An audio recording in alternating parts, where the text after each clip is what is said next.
Is this for me? Ladies and gentlemen, as he takes a drink off this, I would like to welcome to the stage our producer again for the Big Lou and Two Below Tom and Big Lou Talking podcast. Oh, and this come our time, we're going to do the ETA Spotlight with none other than Pat Dunn. Please welcome Alex Mitchell. Hey. This is fancy. How we doing? Pat Dunn, everybody. Let's hear it for Pat. They gave me that drink when you hit that last note. Smart bartender. Right. So everybody knows that Pat Dunn is our 2021 Ultimate, right? Blackjack, baby. Right. Blackjack, 21. So I want to find out from you, how did you get into Elvis? I know you've been an Elvis fan since you were a kid. Yeah. But what got you to the point where you're paying tribute to him now? Not a lot of people know this, actually. There was a musical I did. A lot of you know I do musicals, and so that was kind of my background. And the show was called The Best Little Whorehouse in Texas. Great show. Great whorehouse. And I was... That chicken ranch. I was cast as the character in the show, Melvin P. Thorpe. He's the antagonist. He's a bit of a... you'd be a perfect Melvin P. Thorpe. He's a bit of an antagonist. The vibe in the show is like, bad televangelist, kind of cops sort of thing. So I was like, what do we do with this? What do we do with this? And my best friend just came back from Graceland and was like, you got to make him like Elvis vibe. So I was like, I think this is a good idea. So I got rings. The director wouldn't give me scarves, but I had a handkerchief.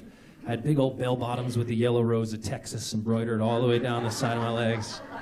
And I had a wig that looked like a combination of George Washington and Bill Clinton. And I would run around the audience just slapping people in the forehead, yelling, healed. It was so bad. But in the meantime, I was watching 73 and and That's the Way It Is and stuff in my dressing room before every show to get a little of the essence. And that's when I was like, oh shoot, like this looks like it'd be more fun than doing Best Little Whorehouse in Texas. Like, can I just be Elvis? And so that was kind of the journey. It snowballed from there, doing like a lot of Elvis at karaoke bars. And my best friend in New York City would go into the bathroom, steal a roll of toilet paper from the bathroom, and I would give toilet paper scarves to all the ladies in the bar. We didn't pay for a drink the rest of that night, man. So it was really snowballed from there. It escalated quickly. I was looking at your resume earlier. No, that's scary. I had to print it to read it, and they ran out of paper upstairs. Yeah, baby, that's what I like to hear. So congratulations on that. Thank you. What interested me most were your special skills. Yeah. I think are awesome. And first of all, I want you to know that he is 6 foot tall. Thank you. 180 pounds. He has light brown hair and blue eyes. That's just all on my resume. Yeah, absolutely. It's true.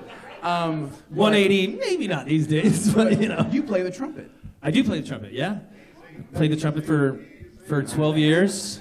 Played a little piano, a little drums. Yeah, I had to do that in university. Yeah. And you're certified in scuba diver. lifeguarding? Lifeguarding, yeah. Water skills. And my favorite is whistling. Whistling, yeah. Oh, I thought you were going to say driver's license. Driver's license is the first one. People think it's weird for an actor to put driver's license on his special skills, but growing up in New York City, not a lot of people drive.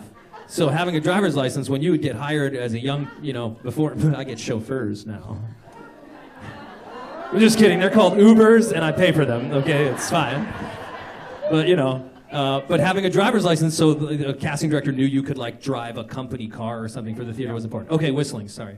You want me to whistle? Is that what we're gonna hear? I gotta hear it. I have to hear this. What song do you want to hear? Sitting on the Dock of the Bay. David Allen, okay. Everybody. Sitting on the Dock of the Bay. Good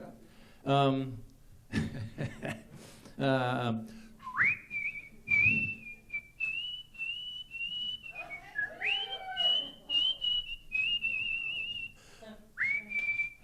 Wow.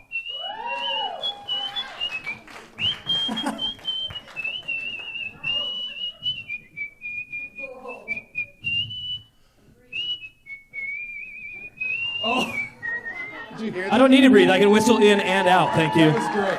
That was fantastic. Pat Dunn. One more thing I want to ask you about, and I'm going to let you do your thing after this. Don't. I think there's something amazing you're involved in, and that's at Graceland, and you guys kind of create a safe space for kids who are interested in fine arts and things along that nature to just come together and enjoy themselves. Tell them about the summer camp at Graceland, please. It is one of my favorite weeks out of the year, and that's tough because because I'm lucky enough to do a lot of stuff at Graceland, like the the Ultimate Weekend and certainly Elvis Week. But probably my favorite week out of the year is GPAC, we call it, Graceland's Performing Arts Camp. And it started a year prior to my involvement, really. And I remember I was doing Les Mis at the time, I think, and I was like jealous of the staff and everybody. And I had so many ideas bubbling over my head. And then the pandemic hit. They took a year off, and Alicia Dean, marketing at Graceland, reached out on the internet and was like, we know of you. I was in the Ultimate in 15 and 16. And she was like, we think you'd be an asset. Are you available? And I had nothing going on. I was going, yes, please, thank you.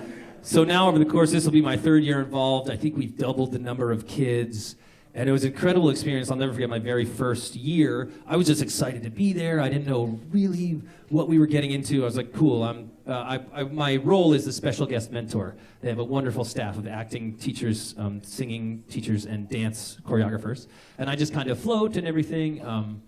And I completely underestimated the kids' love for Elvis. Yes. That's what blew me out of the water. I was like, great, we'll talk about Phantom and blah, blah, blah, blah, blah. And they were like, no, can you tell us about Elvis? And I was like, whoa. And so, for lack of a better word, all of these lovely little nerds, I call them my nuggets, call them my little nuggets, but they all get together and they run around Elvis Presley's Memphis, and they run around the car showroom. They get their run of the mansion, and then we put on a show at the end of the week that everyone can see. In fact, if you're around this year on the 4th of July weekend at Graceland, Penny's coming. That's a camper right there, baby.